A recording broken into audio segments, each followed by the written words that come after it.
Yeah, I'm up, shake 'em up, shake 'em up, shake 'em. Roll 'em in the circle of homies and watch me break 'em with the 7-11, 7-11, 7 even back though, little Joe. I picked up the cash flow. Then we play bones and I'm yelling domino. Plus nobody I know got killed in South Central LA. Today was a good day. Boom. Hello America. Hello world. Hello you. It is your new best friend, Cashmere, California, and this is the Pod is Good podcast, episode 30. Pod is good, and all the time. If you know, you know. If you don't, continue to listen. You will learn. Today, I have one of my friends in the studio, and this is about to be an incredible episode. This is going to be a good episode. My guy is a culinary wizard. He's one of the funniest dudes I've met out in LA. He has a story like none other, and he's willing to share it.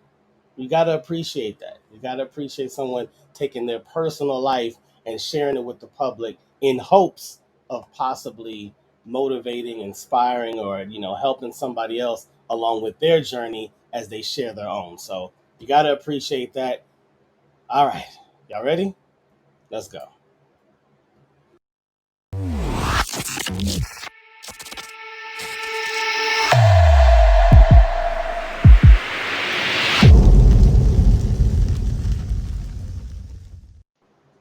Chef Kenny Hall. How you doing, my brother? I'm good, fam. How you doing, bro? I'm well, man. I'm well. I'm so happy to see you. Thank you for joining us. I appreciate you. Yeah. I Um, appreciate you, man. I appreciate you for the invite, yes, sir. and I hope that everything that comes out of here is fruitful, man. Something that Absolutely. something that blesses the people who are tuned in. Absolutely, man. I was saying before we started, love the black and white Laker hat, matching with the X-Men classic graphic tee. I You got I know, got I I got feel I for got a real. little bit of swag, you know what I'm saying, for what it is. You know, I've been told that I'm Cali through and through, but I felt like I'm a country bumpkin, so Mm, it is what it is. yeah, you can't deny the Cali though. I remember the first time I met you, I was like, yo, he sound like he in West Side Connection, just talking, just like if he say he about to go run to the car real quick, it sound like Q. It sound like Doughboy saying I'm about to run to the car real quick. Like That you just got that it in. is so hilarious, bro. Like I promise you, I am 38 years young, and I just found out this year that Mm. Californians have an accent. Like it blew my Ah, mind, dude. Like I had no clue. And then the wife even hit it even, I don't know how mixed and diverse her audience is, but it's not just Californians, you got the Valley accent and then you got the hood accent. that's a So fact. That's a fact, I'm like I'm like, wait a minute. Like, I thought that was just a joke, but it's for real. dude. I It's remember for the real. first time I went to New York. I was in what were we? I think I was in Brooklyn, and walk around in the projects or whatever with the people I was with, and they were like, "Oh yeah, you from California?" I'm like, "How? How do you know?" And they're like, "Yeah, you sound like you from California." I'm thinking, "No, you sound like you from New York. I don't sound like Exactly. I'm from here anyway." But like that's our our ego almost is like our ear doesn't hear it. It just thinks no. Exactly. We just kind of talk like normal or just straightforward with no sauce on it. You go Uh-huh. to the South to Houston, you go to Alabama, that's when you hear they sauce on it. But nah, we got it. Yeah. And We got it's it. funny you say that with the sauce because I had to figure out just a few distinguishable, you know, points of what our accent is. Mm, We have a flair for the bending of the end of words, whether it's a ER or, mm. whether it's a AH or whatever. It's like, I'm going over there. What? Ah, I'm going over there, but we say I'm going over there. It's not no D. It's yeah, just we put that extra ear on it. And I'm like, yeah. I and never all of noticed us, that. you know what I'm saying? Or Yeah, it's like $5. What? $. Earth. Okay. That's true. And they always say like accents, you can find that the what's unique about it in the vowels.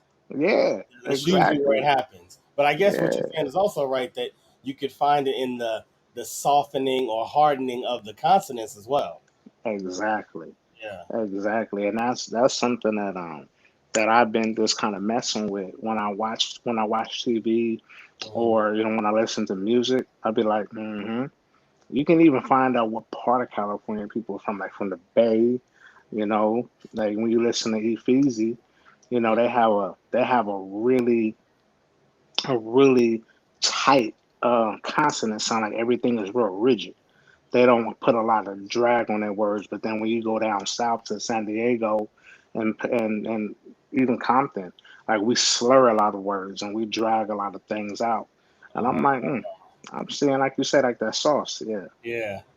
That's interesting, bro. That's that yeah, that's actually really that's like an interesting conversation, like breaking down, especially if you can actually do the accent well. So breaking right, down like what makes an Irish accent sound like, completely different from Australian, you know what I mean, which is completely right. different from like someone who's Scottish. Asian that learns American or learns English, their sauce on it. Hmm. That's very interesting. Yeah. Very interesting. That go that nerd again, bro. Like I need to hit up your homeboy about that hood Yes. nerd. Cause Shout out to brother Jamel, DJ brother brother Jamel. Jamel with the hood nerd hoodies. Yeah, Yeah, I'm gonna get his. I think I might have put it in the description, but if not, I'm gonna make sure I hit him up to see if he has a place online people can grab one. Cause yeah, I dig it. I dig. I think a lot of people would. yeah. I mean, like we first started talking, man. It's something that we should shine a light on. That especially with our community. You Yeah, know, intelligence is something to be proud of. You yeah, know what I'm saying? So yeah, with that, you putting a little swag on it yeah. makes it more palatable for the youngsters coming up that feels like being intelligent is something that's too awkward, you Right, know. right. Yeah. I, So I try not to do this and put pit my guests against each other, but I just thought about my guy South Central conservative that's been here, and I remember like, oh, y'all kind of from the same. Hold on, where were you raised? I was raised basically Compton. Compton. If you, Okay. it's Yeah. like it was called unincorporated LA County, but Right. it's in the middle of Compton, Watson, Gardena. So Okay. I'm in the triad. Yeah. Yeah. Yeah. So he was raised. I'm not sure exactly where, but South Central is kind of what he connects with, mainly just the area, but I Yeah. don't know exactly which city. Hmm. But yeah, he has some interesting views about people in the hood, and he's gotten to the point where it's they're very umbrella.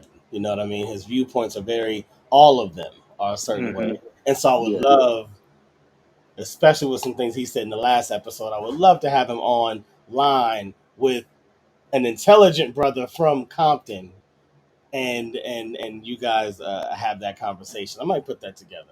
I know you Hey, haven't I'm all for it, you bro. haven't seen it, but anybody watching that has seen that last episode we did and the little spat we had, um, dealing with some of his references to black people, I think that'd be an interesting conversation and a What conversation that must be had. what's the episode? What number is it? Because I'll go back and check it out when we get That done. was episode 25. Yeah, I'll go check it out. And please, if you do have any listeners now that went and grabbed their popcorn and set their date and getting their calendar ready, I'm not about, combative, dialogue. I'm about Yeah, growth, but right. I do love to understand and get perspective. Yes, I'm so intrigued by what you just said already. I'm like, please, let's set that up because I have, with Ant, like, you were saying how you was checking out his podcast. Yeah, Me and him have spats regularly because he grew up in a structured environment that was based off of love and nurturing and safety. And yeah. I was born survival of the fittest. Mm, So a lot of our perspectives and viewpoints, we don't land on the same mark, but we work to get there together. So I Right. would love to see where he's coming from, and just to kind of understand what the root is. Why he has those vantage points and why he generalizes everybody from the hood as Yeah. such. You know what I'm saying? Yeah. Yeah. He's I had think. he's definitely had a hard life. 100%. He's Mm, had a tough life, and he was in gang life. He's been to prison. He's had his wounds, and, mm, and and you feel that. You know what I mean? Like, just in talking to him, you feel like there are wounds that are unresolved, and wounds that now have, like, I don't know, I guess, festered into bigger, almost like mm, accusational areas of his mind and heart. You know what I mean? yeah, it's interesting you say that because prior to all of my mental health, um, I do advocate for mental wellness. Like mental health is something that is very near and dear to my heart right now, um, because I've had to go through so much healing through my lifetime, man. Like I've been through so many different counseling sessions and therapy sessions and groups and small form um, components of addressing traumatic and small and large issues. So Yeah. I feel like with him having the pipeline to adulthood that he had versus me and my pipeline to adulthood that I had a lot of people that was pulling my collar along the way that try to help me. And it seems like a lot of those gestures might have been missed on his part. Like people may not have been there to curb some of those things or, counteract some of the things that he did go through. So, Right. you know, when I was in my early 20s, man, I was a tyrant. You know what I'm saying? I was ignorant to what peace was like, and I was ignorant to what healthy thoughts look like. Yeah. I didn't realize that those things were attainable, that I could produce a Right. healthy mindset, a healthy lifestyle. Right. So those are things that I learned. Not even I wasn't even taught those things. Like I had to life process and learn those things. I was given the tools to manifest them and to produce them, Yeah. but couldn't nobody teach me how to find peace because I was living in chaos. Right. I had Yeah. to go That's hard to through. learn. Yeah. So I had to generate and create narratives for myself that were attainable through repetition. That makes sense. That's the best teacher, though. Yeah, Life life, man, is the best teacher. life, bro. And and speaking of life, man, and how it will put you in position to where it forces you to learn or it forces you to retreat. If I didn't have a foundation of God, I wouldn't be here, bro. Like Yeah. ain't nothing about my end game said I'll be at 38. Right. Nothing, Yeah. Yeah. So, Well, let's get into it, man. Let's get into it. yeah. I know we got a lot to talk about. These kind of conversations are always kind of hard to figure out where to start. So I want to try to start something different because normally I say, like, okay, let's start from the beginning. You know what I mean? Like, how were you as a Hmm. kid? Yada yada yada. I want to start different with you, and Hmm. I want to say or ask, when you look at your life, what's the moment that's at the mountaintop? Whether it be good or bad, like that memory that just stands out when you think about Kenny's history, Kenny's background. 2000, um, 2014, I'm laying in the hospital bed after my second suicide attempt, and it's one. I say 1:33 because that's the time I remember when I actually glanced at the clock, but I feel like it was before that. But everything just stopped. Um, Everything stopped. TV stopped. Um, the monitors I was hooked up to in the hospital stopped, and I heard God ask me, "Can you hear me now?" Mm. And um, I'm like, "What the hell?" I'm sitting up here thinking I'm hallucinating. You know what Yeah. I'm saying? And then he said it Like y'all louder. done gave me too much medication, man. I'm Hey, I'm right, flying in here. right. Yeah. So he repeated it. Can you hear me now? And he said it sterner, and I felt it. Like I felt Mm. my body get weighted down, and I was like, "Yeah." He was like, "So are you ready to do what I called you to do?"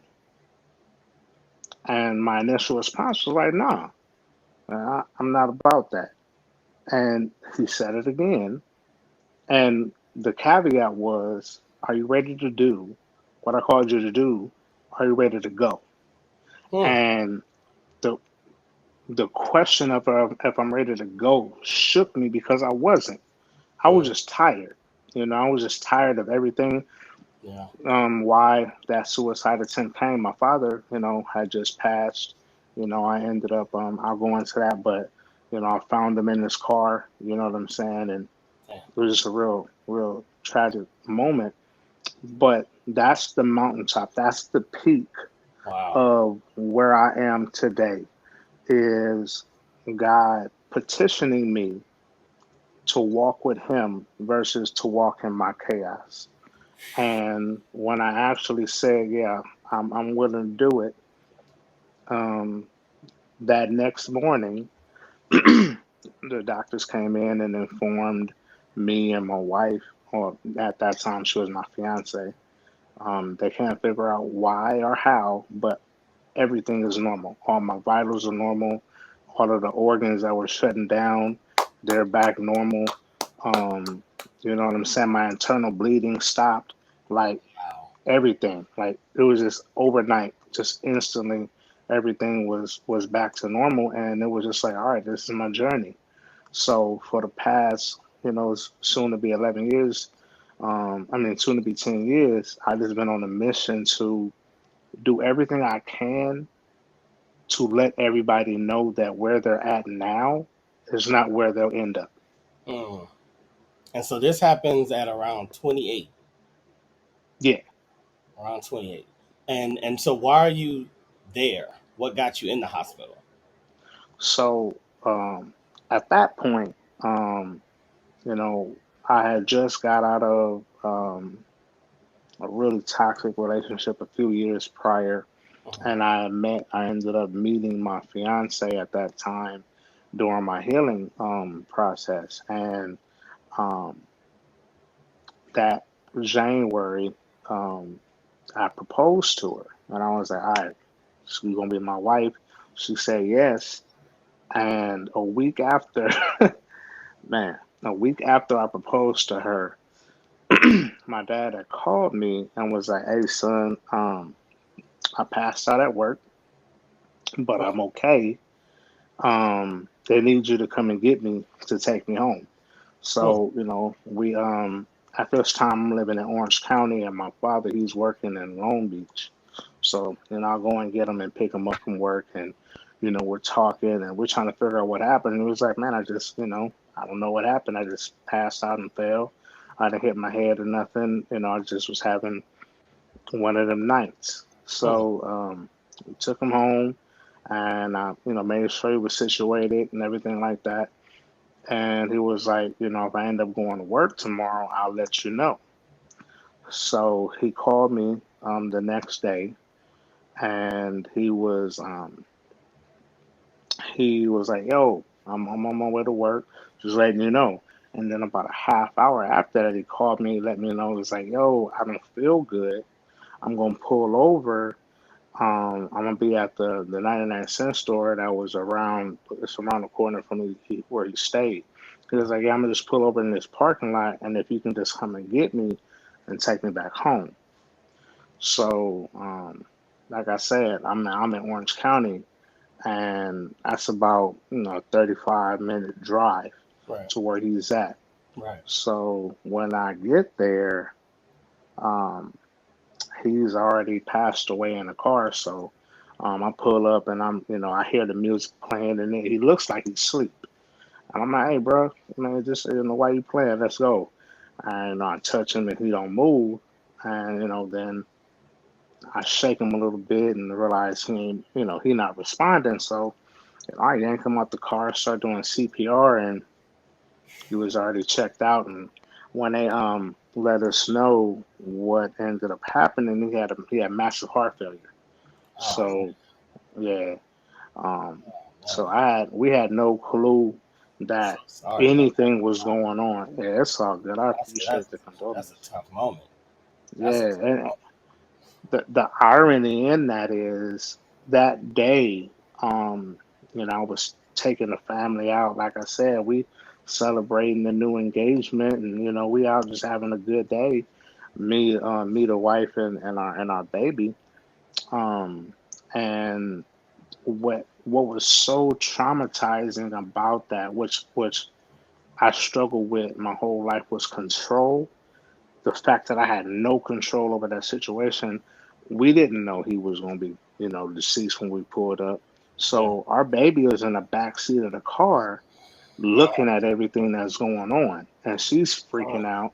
My wife at that time, she got to jump back in the car and try to console her while I'm, trying to resuscitate my pops and then the ambulance. And so at the point that everything was happening, I had no control. And when I say the most infuriating and helpless moment of my life was there watching them put the sheet over my pops, oh, you know, that breaks and my heart, man. yeah, That it that was. and it breaks my heart because, I'm a dad like you now. It's like I have a Mm, son, and mm, anytime I hear about a son losing their dad when they're young, even like it, I always go back to him. It's like all of yeah, a sudden, it's like I straighten up on the wheel. Like I got to do everything right. I cannot. I don't want right, him to have that story. You know what I mean? And yeah, so it's like, right, but in reality, it doesn't matter if you're young. You know what I mean? Like at any age, especially like that, something that you didn't see coming. Your dad is working. He's healthy. He's still young. It's like you're not prepared for that by at all. Like you say, you talking to him. It's not like he was on the phone like, hey man, they chasing me. Where at least you can somehow put it in your head that maybe something's wrong. You just yeah, thinking, oh yeah, just gonna take him to the crib real quick. I shoot back, probably got other things I'm gonna do. You got the lady and the kid in the car. We will go. Don't shit. We go to McDonald's. After we get that, we'll go to McDonald's. You know what I mean? And then exactly, boom, your whole world has changed. yeah, and it was exactly that. Because I'd already lost my mom. Um, was it 11 years prior? Wait, no, was that 2014? Yeah, yeah. Oh, 03, 2003 is when I lost my mom's. Hmm. So it was a trip, man, to experience that.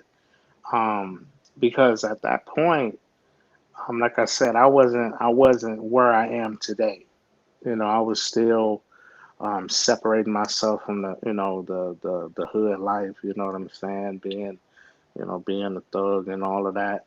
Um, it wasn't this holier than thou, God is good type narrative. Yeah, I'm yeah, still out there hustling. I'm still out there grinding. I'm still trying to be that guy. yeah, yeah. So it was like somebody snatched the rug out from underneath me, Mm, and nothing else was there mm, because I had nobody else. I'm my only child. Going all the way back, like I started life off at a deficit. So when I lost my pops, I literally felt like I lost everything because, me and my family didn't have the best of relationships. Like we weren't toxic with each other, but we weren't, tight knit. Like we wasn't the Cosbys. You know what I'm saying? right. We were more like the Bundys or something, if you want to. We tolerated each other. Yeah, yeah, So, it was so much love there from my family, but we just had so much distance to where it just didn't feel like I had them immediately after, Yeah. even though they did. Like, they came and swooped me up and was like, "We got you."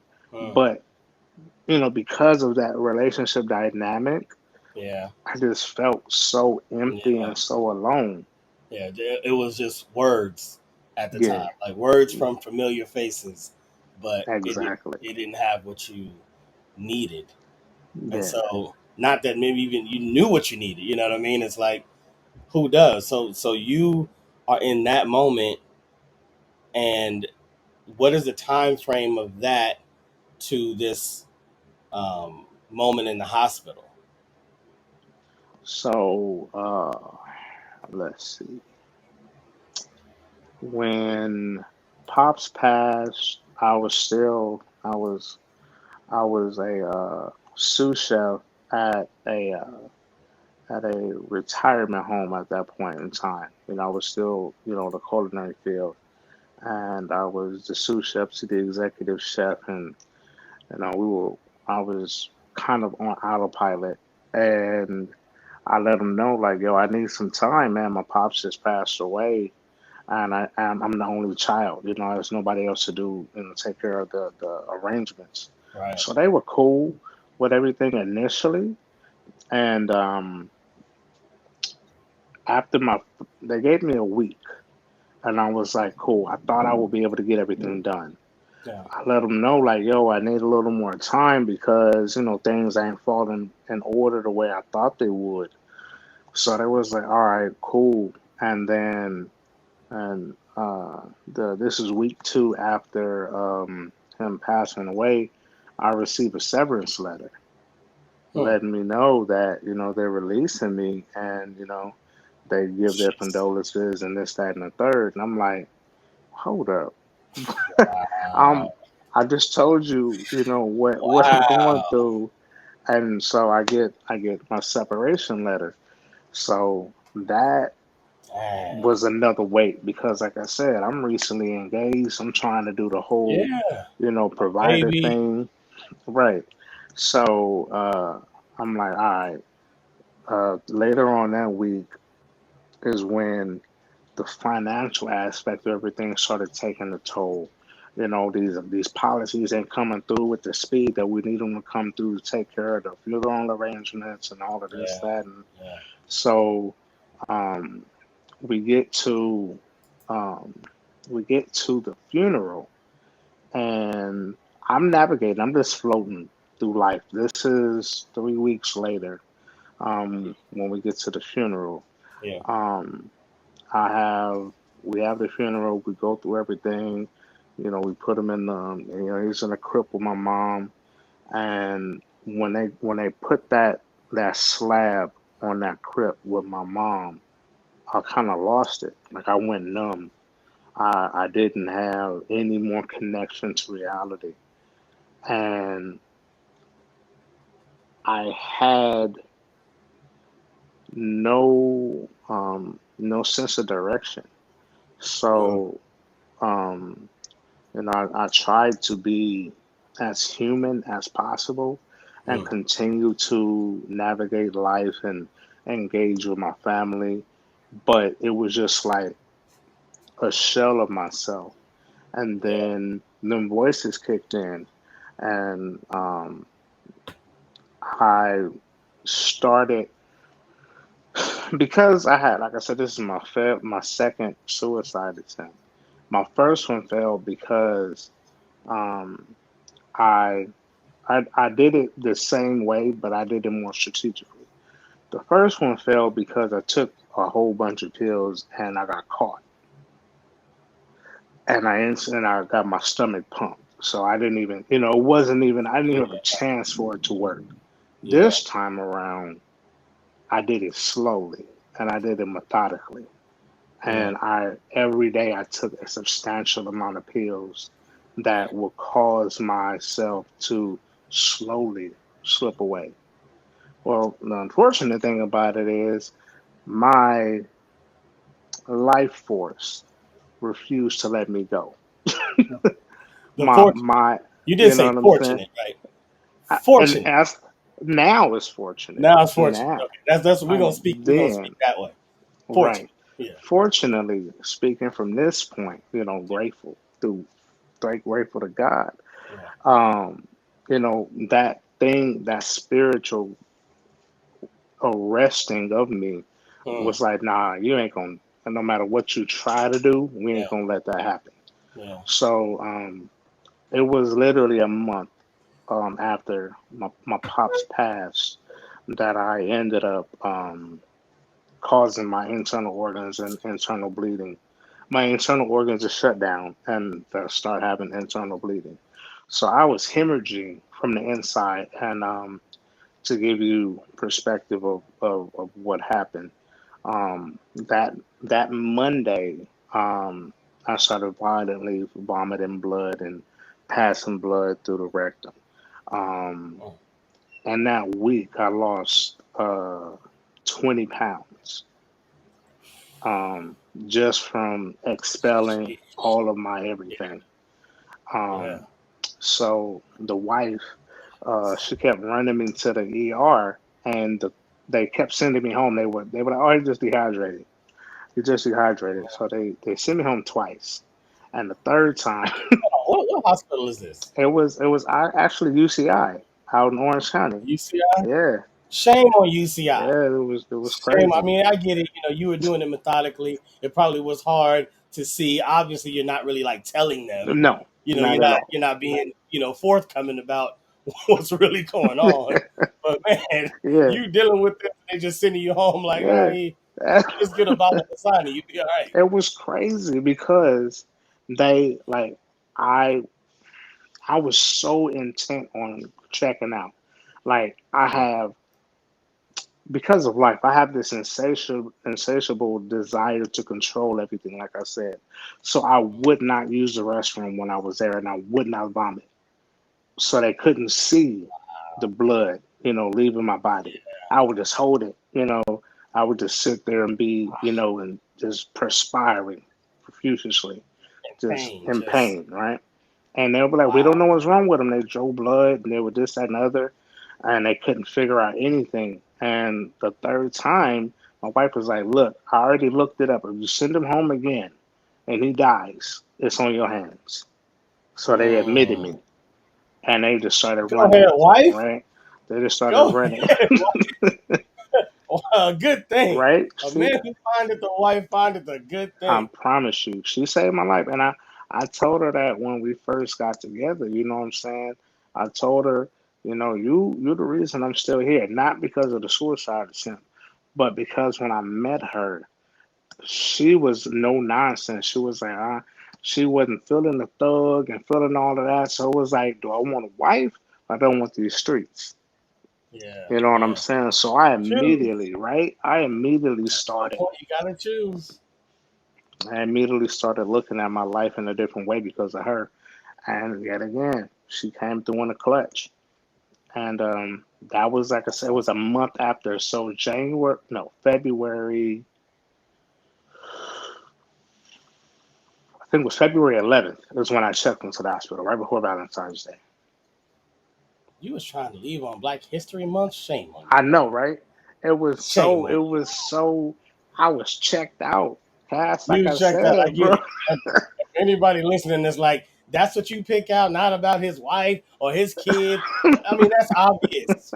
That's obvious. The man said at that moment when they put the slab up, he just got numb to everything. So I get it. You're not thinking, man, what about my wife? Man, Right? what's this gonna do to it? You're done. Yeah. You're done. I had It ain't no about nothing. anybody else. It's just like I'm out. I Wow. lost all motivation. Um, Yeah. like if I probably wouldn't have gone as far as I did if my job didn't let me go so quick.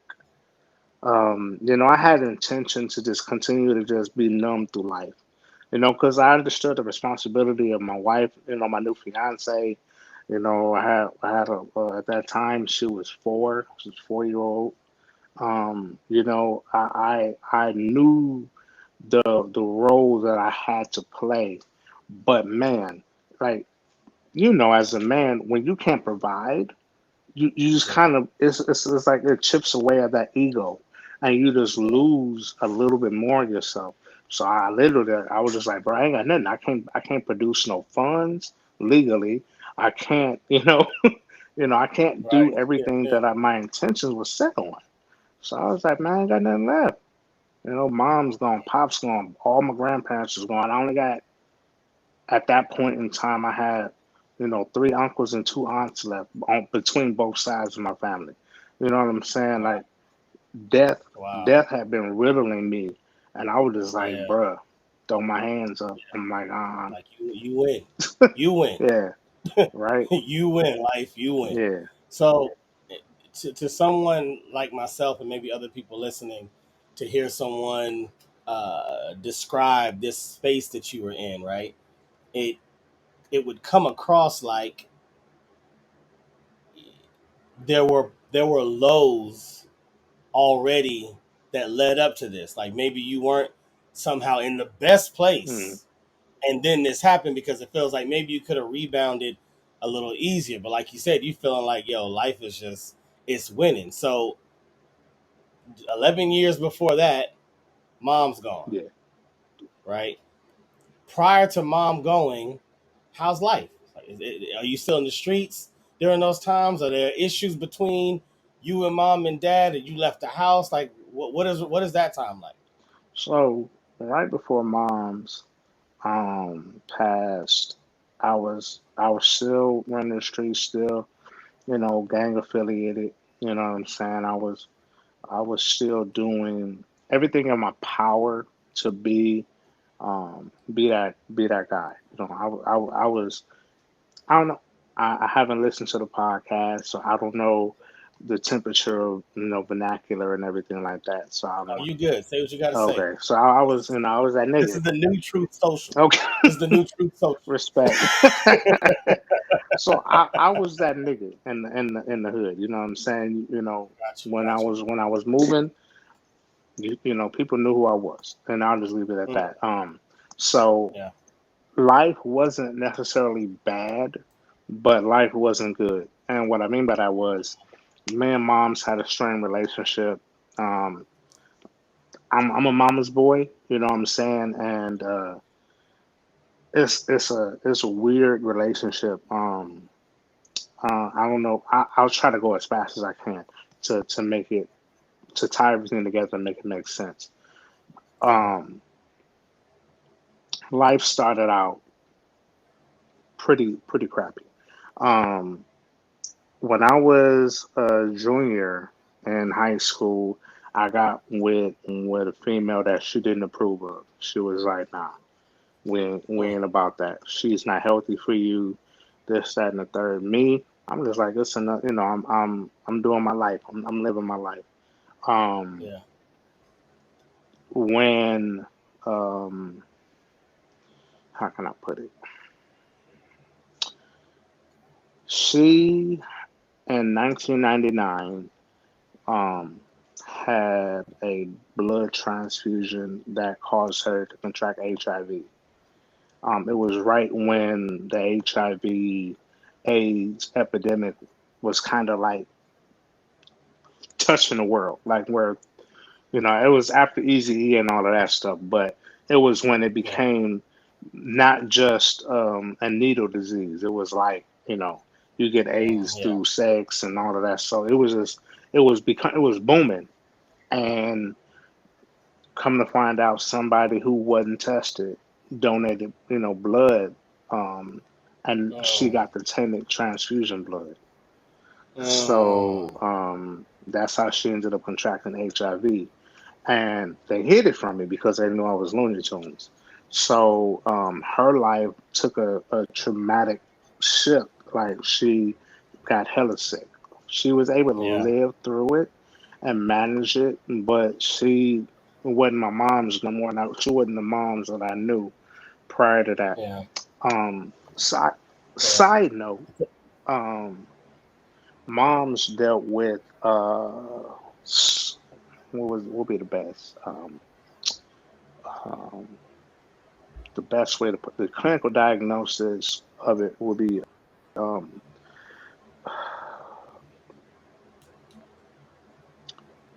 manic depression. Hmm. So Mom's was manic depression. She dealt with manic depression. Oh, that didn't help. And right. And Yeah. then she also was bulimic. She had, she struggled with body dysmorphia. So, what ended up happening was she blew her kidneys out from purging.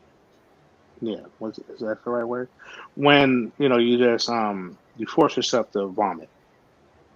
Oh, Um, okay. what is that called? Not purge.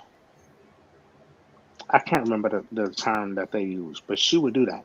We would go out, we would eat, and she would be the social butterfly, yada yada yada. She blew her kidneys out to where she ended up having to be on dialysis from doing that, and so and that was due to the bulimia. She was trying to get skinny, and she none of the other things was working, so she was like, "I'm just gonna vomit everything," and she ended up getting really sick. Ended up having to get on dialysis, and that's when the blood transfusion happened. That's when HIV was contracted, so on and so Shit. forth. So when I tell you my life was shitty, man. It was pretty shitty. That's rough. That's And, rough. and that And was you're right. It is called purging. purging, yeah. So Yeah, yeah, it is. I'm making sure I'm using the right thing. So Right. that's how she ended up contracting HIV. So because she was already manic depressant, dealing with bulimia, our relationship was strained because she was dealing with her life, and then I feel like I'm jumping ahead of your questions, and I'm trying not to. No, it's all good. It's all good. Let it flow. You good? You good? So if we go back a few years prior to that, like I said, I was 99. My mom's worked several jobs, and when she was working for um, it was City National Bank.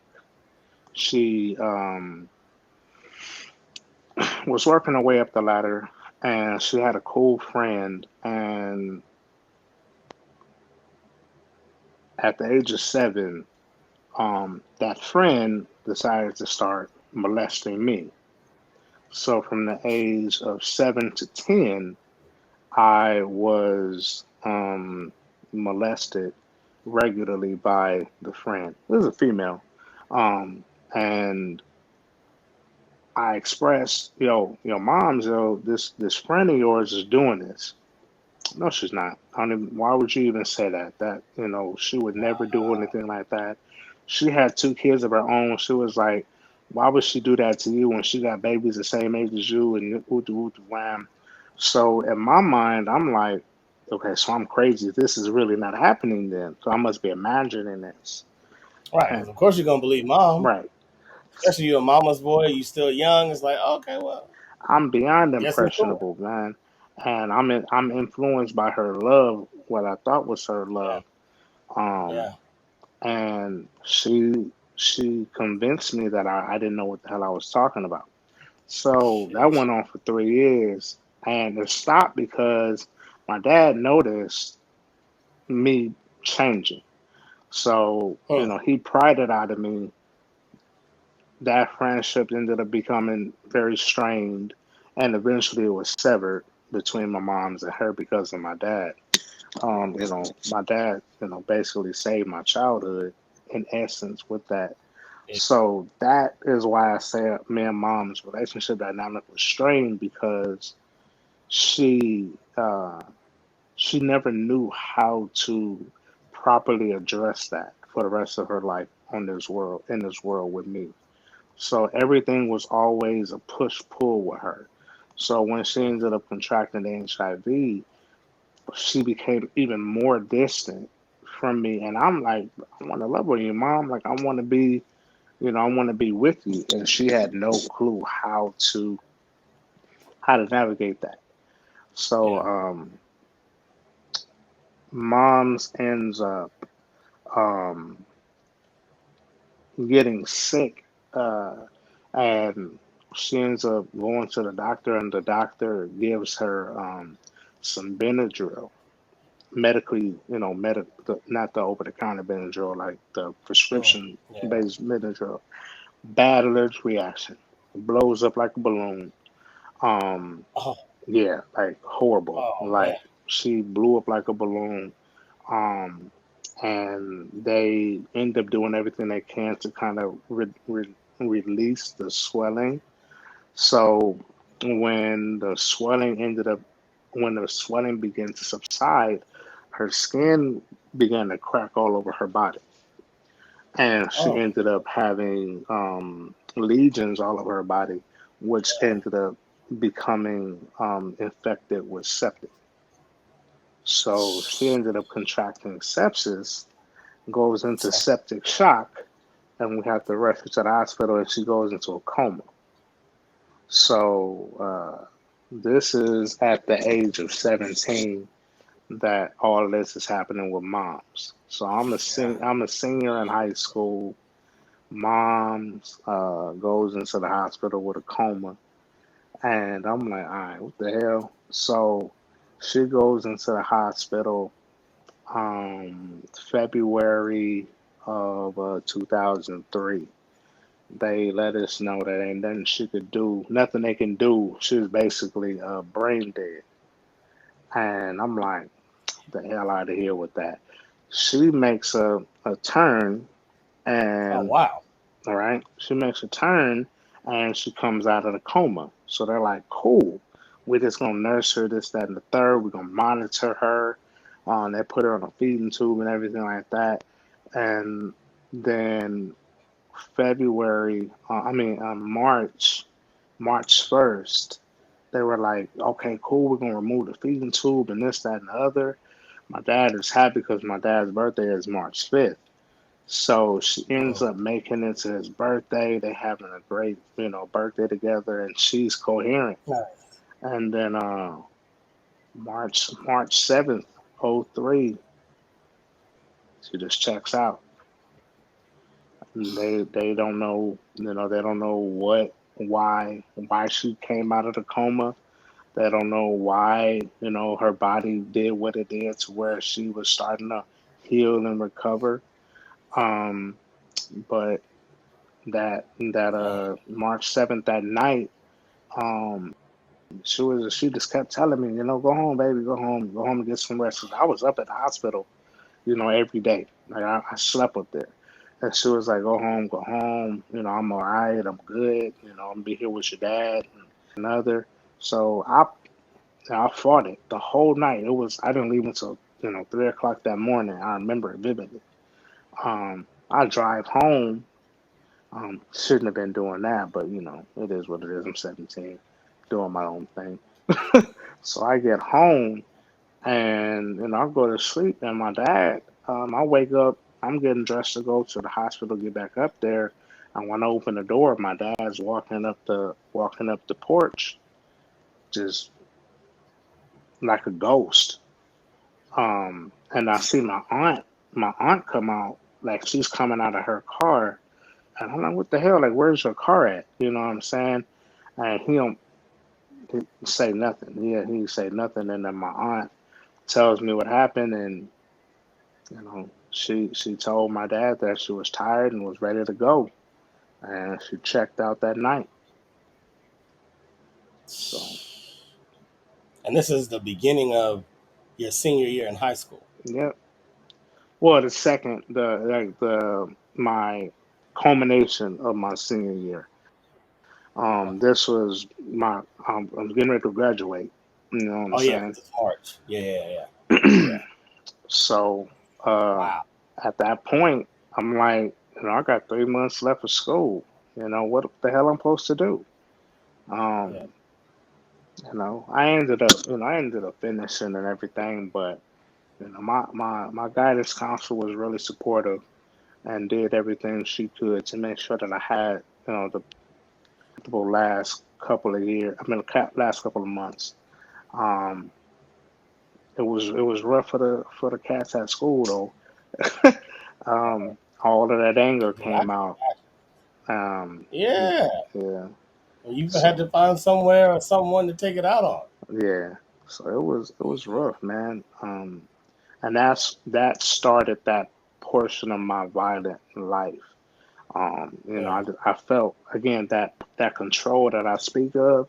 that control that Yeah. I never could. I could not stop that from happening. I blame Mm. myself. For years, like um, that that helped that her death created my separation anxiety, but my ability to disassociate myself from reality. Because even Mm. though um, uh, I forgot what the clinical they called me it's something disassociation. I can't remember because I moved past it so far. But I know I what you're talking. hmm, I said I know what you're talking about too. yeah, like I disassociated myself from reality. I didn't Yeah. acknowledge my mom's death for 2 years after she was gone. I would just tell myself she was at work, she was, at the store, whatever Mm. the case may be. When I finally got into therapy, they helped me to utter the words, "My mom is no longer alive," because I never said it, even at her funeral. I didn't do the casket thing. It was just like, I didn't go to the wake. You know what I'm saying? I didn't do none of Yeah. that. I didn't want to be associated with her not being here. Yeah. You didn't want confirmation. Yeah. Yeah, You don't want confirmation. You almost like didn't even want the closure because closure is in that, like, okay, it is done. yeah, You like you said, you'd rather I'm gonna just leave it, and I get that. I think mm, everybody gets that. And it is called dissociative identity disorder. that's what Um, it is. and man, and I could imagine who who doesn't feel that, especially for a close relative, your mother, the closest. I mean, Yeah. even kids that have a better relationship with their dad, still, mom Mm, will always have a spot that nobody yep, else can fill, yep, and that's that. And man, and to hear you say it took you a long time till you got into therapy to like say the words, like makes me think about when I lost my brother. I lost my brother at 16. I was 16. He had just turned 18 or 19 mm, in August. My birthday's in December. I found out he passed on during my 16th birthday party. Right wow, during the party, they came and told me that I'm 16. I didn't move to wow, LA until I was like 20. It wasn't wow, until I was 20. No, it wasn't even then. It wasn't until my second place. So it was probably like 24 that I wow, finally laying in my bed. I was talking to my brother, and I finally start saying, "You died.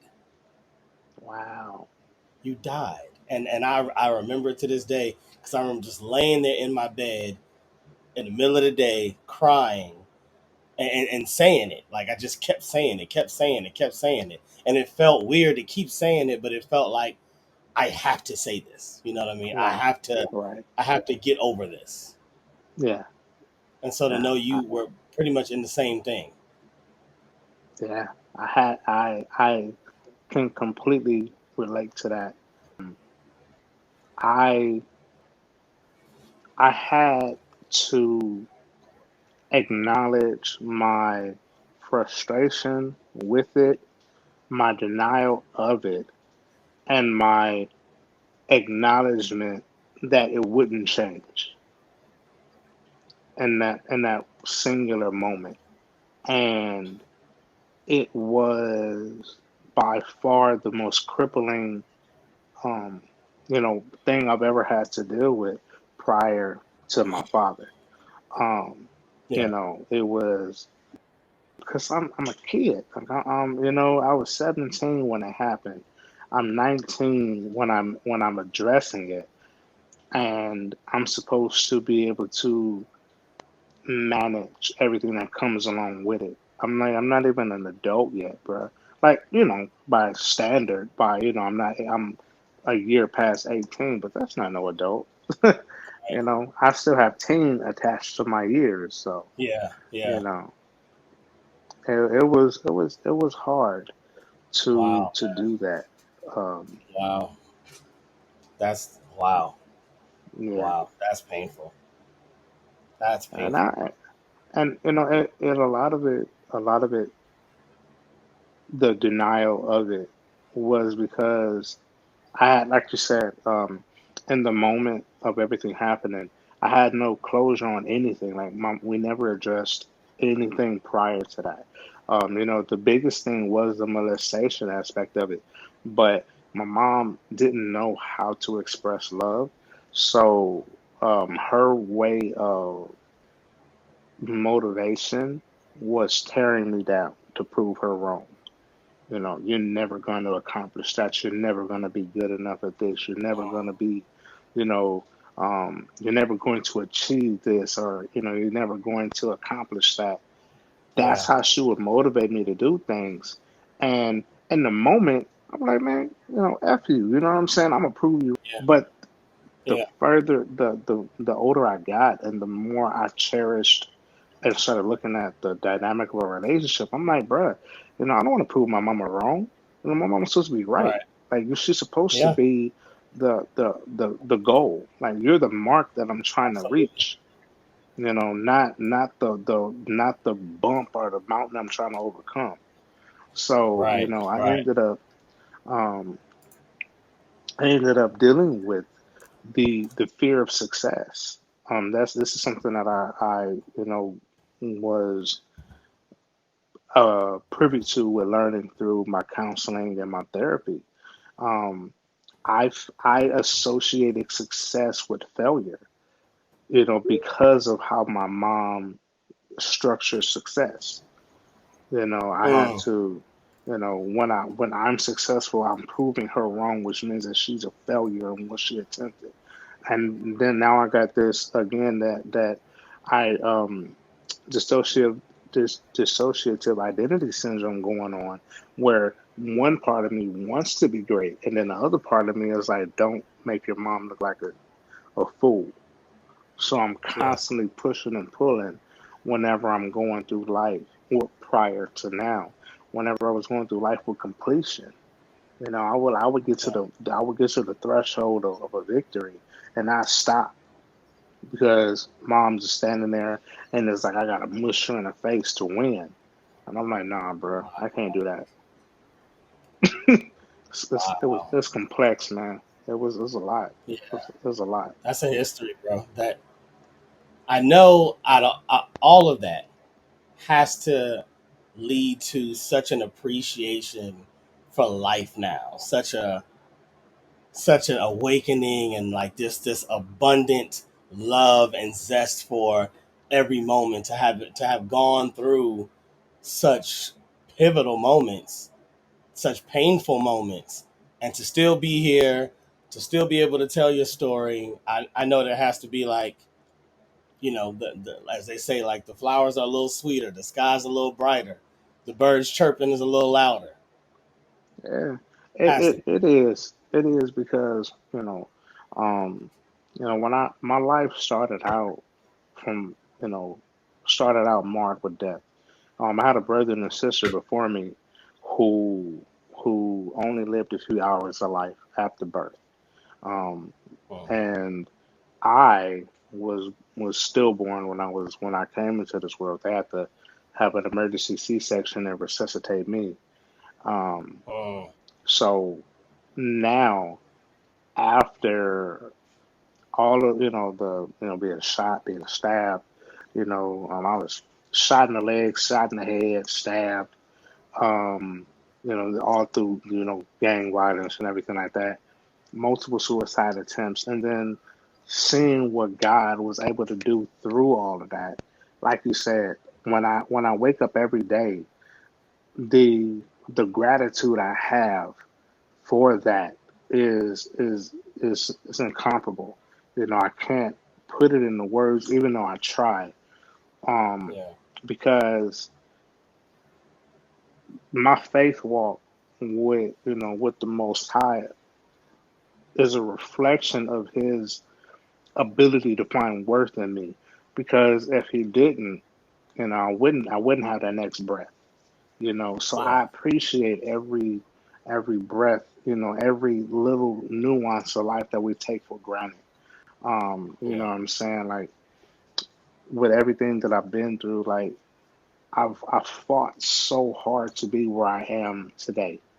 Um, you know, to to get to this point, like I'm legally blind. Um, like I told you when we was getting to this point, I just recently had, an amputation due to Oh yeah. medical malpractice. You know what Yeah. I'm Yeah. saying?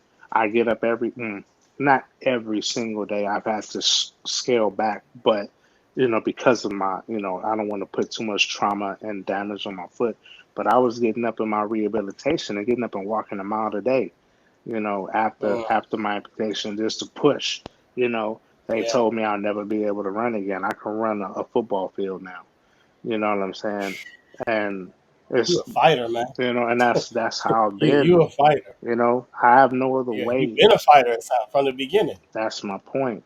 So when Yeah. you asked that question, that's what I my gratitude is based on.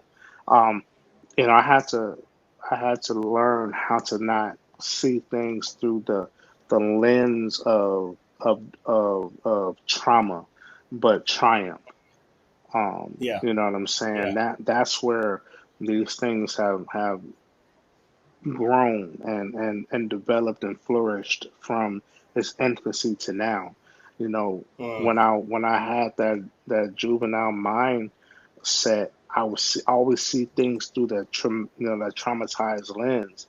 Now, since I've matured and I've grown, I look at my recent amputation and my visual impairment as things that are reference points to those who are now about to embark upon that and be like, yo, look, it might be traumatizing right now, but if you put forth that, mm, that not even that effort, just that internal push and drive and desire inside, you can go past where they gave you limitations.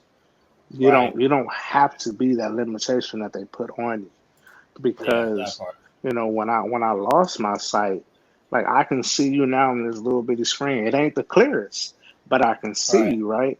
When I lost my Yeah. vision, I only had 20% of my vision Mm, after everything went out, and now I've reversed that. And it's not 80% lost and 20% here.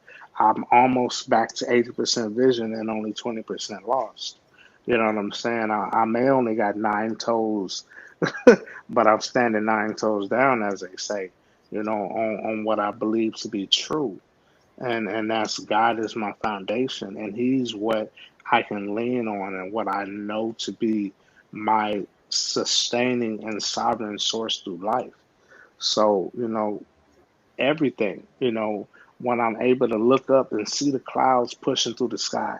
When we just went through, Hurricane Hillary, I'm able to open my blinds and look out and see the rain hitting the windows. It's like, yeah, it's traumatic right now, but I can see that. In this yeah. chaos, I can see it. Yeah. You I can can see it. stand up Mm, and I can walk through it, mm, you mm, know? So Get your that Marvin Sapp on. you know what I'm saying? That's Never what I'm would have saying. made I, it. I wouldn't. Mm. That I was love it. I love literally it.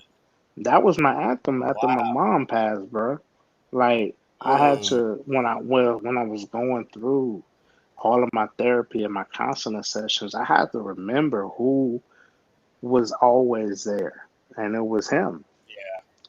You Yeah. know, when I was getting Yeah. molested, you know what I'm saying? When I was crying as a little kid, he was the one who stopped it before it went too far. That's That's it. that thing, looking at it through the triumphant lens versus the traumatic lens.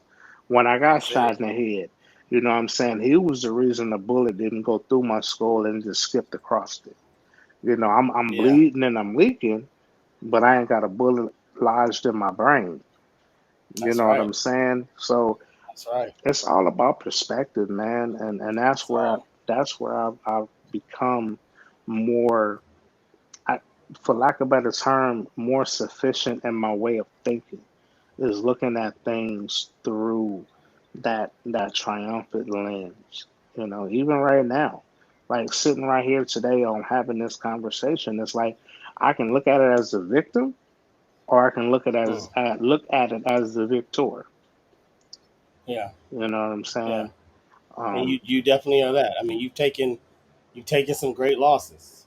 You know what I mean? yeah, My heart goes out to every loss, and the way that it happened, they were all traumatic losses. They weren't, you know, they weren't just the, you know, natural course of life feel moments. They even though your father, passed of, I mean, of natural, causes, but the way that it happened hmm changed it. You know what I yeah, mean? It's not the normal way that anyone expects to see their parent leave. yeah, And so, yeah, you've taken a lot of great losses, but you are, you holding on for them. You know what I mean? I know you look at it like that, like every day, that you attempt to be a better dad, a better husband, a better leader, a friend, in whatever capacity you're in. You are carrying on any of the positivity that they put into you. You know what I mean? Any of the whether they did it directly or indirectly, from watching dad work, from watching mom have all those jobs, whatever it was that did, instill in your heart, you carrying that on. I try, man. I try. I don't see any other option, for myself. And I Yeah, know that comes across as a very like double-edged narrative, but yeah, it's a true statement, not just from being a black man, but being a believer. yeah, It's like absolutely. I don't, you don't, you don't walk this walk without the understanding that it's going to be trials and tribulations, because that's what you agreed, that you signed up for. So, Yeah. I mean, I feel people have always told me, don't look at that God never puts more on you than you can bear. So literal. I'm like, I'll be damned if I'm not looking at that literal. I got some of the broadest shoulders I've seen in this world. And I believe He made them that way. I can't even fit in the frame right now. My shoulders are so big, and so that I can carry all of the stuff that He put on me. You know, Yeah, absolutely. and Absolutely. your burden, like you know me from for years now, and it's like I am that dude that if you need something, I got you. Yeah. Regardless of what it is, if literally, Yeah, that's true. physically, emotionally, financially, whatever that case may be, if I got it, you got it. And Yeah. you know who, how does a person that's been through the life that I've been through have that disposition? It ain't me, it's God, Hmm. bro. I don't, Yeah. that's not something that I can honestly say is a normal state of mind for a person that's been through the trauma that I've been through. Yeah. I don't see myself as this great person, but I know God has put me through what I've been through so that I can appreciate loving people.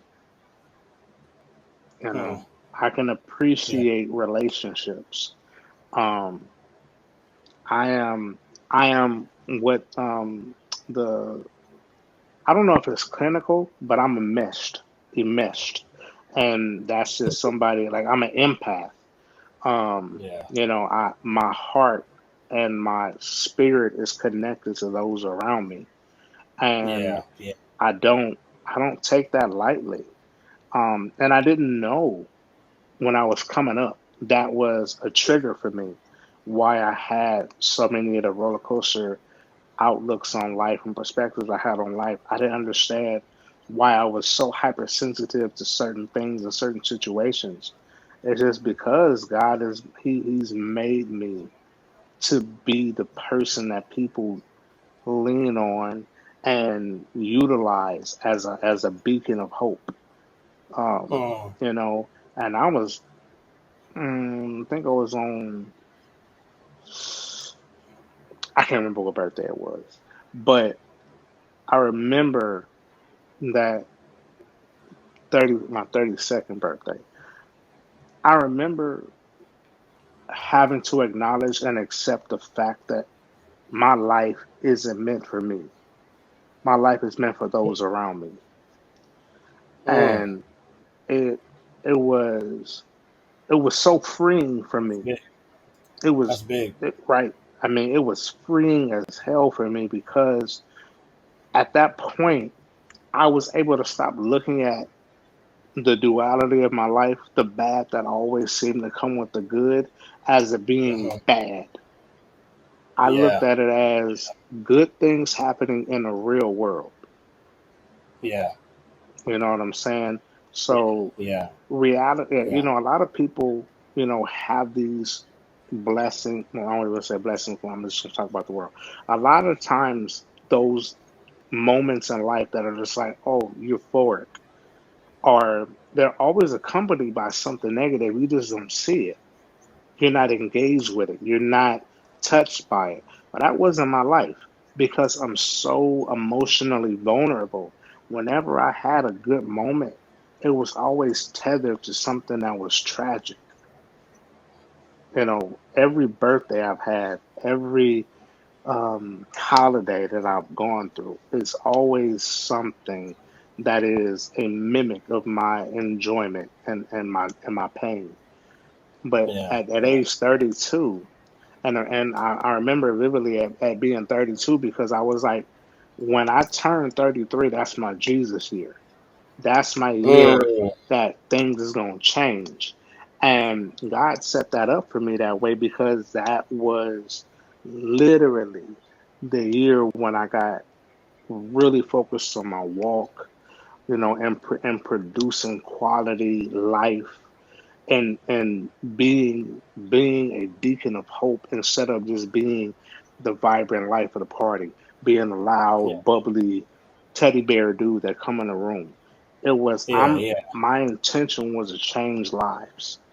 And I started doing so much more with the foundation of truth, and like I said, my testimony versus my ability to just communicate and converse with anybody on any level.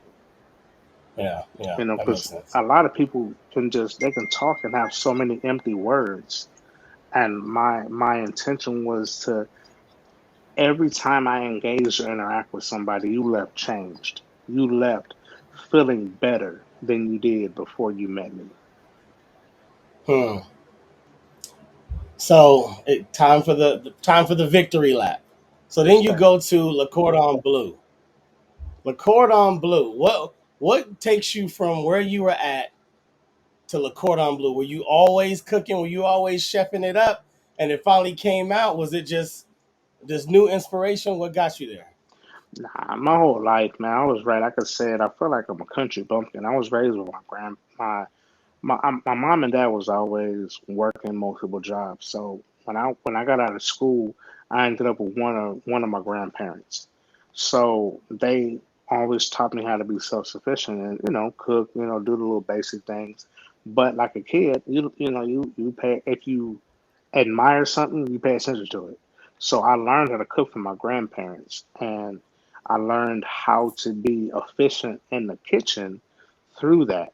So when I graduated, I had actually my first job was I managed storage facilities, and one of my one of the people who rented from there was a chef at a Cordon Bleu. He used the storage facility to put all of his equipment and the things like that he had extra. So he told me, go check it out. So I went and checked it out, and I did a stage, and they were like, "Bruh, you got a natural gift." Stage is the culinary word for interview. It's just an on the spot interview. They give you a recipe, you cook it, and they judge you on it, so on and so forth. Um, I did Mm, that to where I ended up getting a scholarship to go there, partial scholarship. mm, It was cool. Dad was happy because I ain't got to take out all these stupid loans. Yeah. Went there, um, did my thing, and I don't say that arrogantly, but I do say that with a sense of confidence and truth because they took three of my recipes that I created and put it into the curriculum after I graduated. So Wow. yeah, so that was, Salute. you know what I'm saying? Salute to So you. I went and did my thing in there and I put forth such an effort because at that time when I went to the Cordon Bleu in Pasadena and at that time I was one of three black students in the college on that entire campus. Um, Hmm. one it wasn't because of um, any the inequality was they couldn't afford to go there. So, you know, all of the black kids Yeah. was at LA Trade Tech. Right. I Right. looked up, you know, Right. like I said, I got a partial scholarship, so I had to have to take out that big money. So Yeah. I went in there with the intent to show that we belong. We not just soul food, you know, back I kitchen love it. cooks. You know what I'm saying? Yeah. Yeah. I love it. We can be delicate too. We can be on that same level. So I went through and I'm navigated through both programs. I did patisserie and baking and culinary. And I came out deciding that I wanted to be on the patisserie and baking side more than the culinary side. Oddly enough, I graduated and I ended up working for I did several stints with Emeril Lagasse, Wolfgang Mm. Puck, and Gordon Ramsay. Um, I ended up being I worked with KJLH for a while. Um, you know, Stevie Wonder put me Nice, man. on for a little while. I did a few rounds with Stevie Wonder. Nice, Um, man. That's incredible. you know what I'm saying? That's And through all of that, I'm navigating mom's death, you know, yeah. and allowing that to be like you said, that bright side. Like I have Yeah. grieved and figured out that this is what she wanted for me. So it made it a lot easier to enjoy this portion of my life. And Yeah. that That's dope. and that became That's dope. that story and everything else kind of just snowballed from there. I ended up working at IBM for a while. I don't know. I helped with the development of the the artificial intelligent Watson that they brought out. Oh yeah, yeah. Yeah, I remember Watson. I helped with that for a minute. Wow, that's I dope. I ended up working with the post office and I helped get Amazon Fresh off the ground. Hmm. I helped build um, their navigational networks as far as building their routes as far as what areas can be serviced in a timely and efficient manner. We Hmm. created that distribution branch and that pipeline from all the way up from Seattle to down here, and then Wow. yeah, man, Wow, man. I had an interesting journey, bro.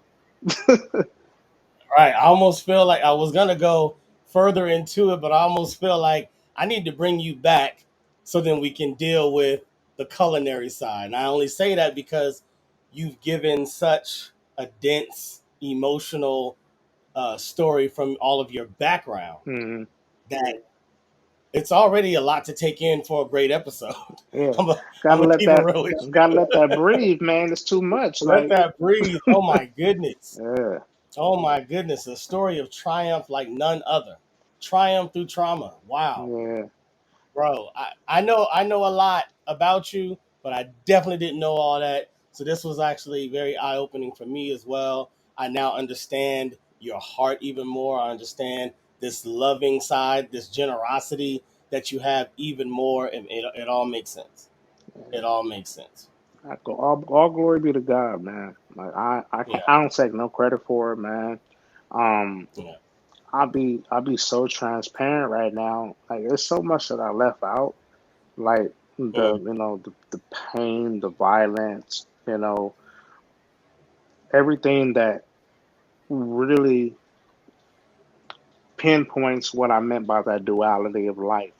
That's something that I really feel so. strongly about that people should be more sensitive to Yeah, when they navigate life, that duality, the things that push you further into those good moments are those negative things that we don't acknowledge too often.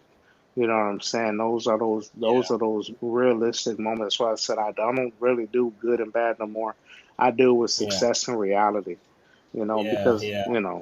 and I appreciate you giving me the platform, man, and opportunity to express these things. But there's so much that I left out, bruh, that, it's a three, four parter. I'm not saying You it coming like, back? I You ain't, coming back, my yeah. guy? In case you didn't plan on it, you coming back? Yeah, and also I want to come back because you said something in the intro that was like, "Oh, they're not even going to get a touch of that." You said I'm one of the funniest people you know. Yeah, Oh yeah, I ain't even. oh, yeah. We gotta. They ain't even knowing, man. They ain't with it. They We're ain't gonna, with it. and that's what I mean. It's almost like let this one exist for what it is, Yeah, and then we're gonna get into. And I'm gonna bring you back to talk to my guy, South Central, so y'all can have that yeah. conversation. I'm Yeah, yeah. all You're for it. gonna be back. Just to leave the people with something to laugh at. This pretty smile ain't real. These dentures, bro. Like, like I just got these nice things. Oh, my wife looking like, well, I can't believe I just said that.